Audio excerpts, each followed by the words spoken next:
Hi friends, మనం reach అవ్వాలనుకున్న డెస్టినేషన్కి 2 రోడ్స్ ఉన్నాయనుకోండి. ఒకటేమో స్మూత్గా ఉంది, no bumps, super peaceful ride. And second one roller coaster ride లా ఉంది, బట్ ఇట్ గివ్స్ థ్రిల్. ఏ రోడ్ చూస్ చేసుకుంటాం మనం మన డెస్టినేషన్ రీచ్ అవ్వడానికి? ఎగ్జాక్ట్లీ ఇదే రిస్క్ వర్సెస్ రివార్డ్. ఇన్వెస్ట్మెంట్లో చాలా మంది అజ్యూమ్ చేసేది ఏంటంటే, మనం హై రిస్క్ తీసుకుంటే హై రివార్డ్స్ ఉంటాయి, హై రిటర్న్స్ ఉంటాయి అనుకుంటారు. బట్ అది ప్రతిసారి అది కరెక్ట్ అవ్వకపోవచ్చు.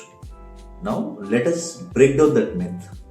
సో రిస్క్ ని 3 categories గా తీసుకుంటే, ఫస్ట్ కేటగిరీ వచ్చేసి లో risk, which is stability road. దీంట్లో మనం ఇన్వెస్ట్మెంట్ ని తీసుకెళ్లి FDs లోనో లేదంటే లిక్విడ్ ఫండ్స్ లోనో పెడతాం. దీనివల్ల ఏంటంటే మనకి రిస్క్ తక్కువ ఉంటుంది, గ్రోత్ ఉంటుంది కానీ చాలా స్లో గ్రోత్ ఉంటుంది.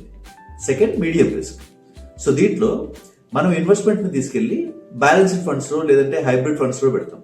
ఇక్కడ గ్రోత్ తో పాటు సేఫ్టీ కూడా ఉంటుంది. Third one high risk, which is roller coaster ride.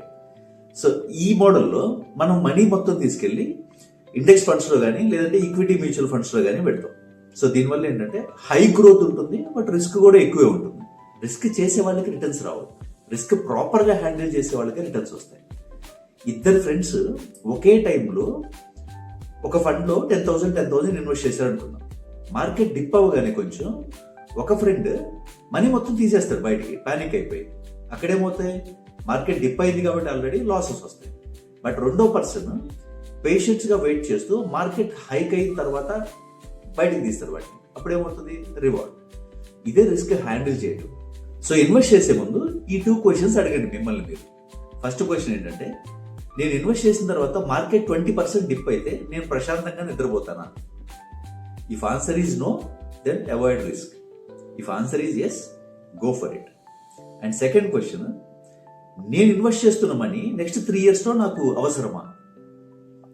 అవసరం లేదు అనుకుంటే you can go for high risk funds. లేదు, నాకు 3 years లో ఈ డబ్బులు కావాలి అనుకుంటే you avoid risk. So final గా returns doesn't come from high risk. Returns comes from right risk.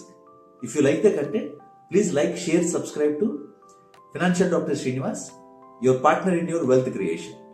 Thank you.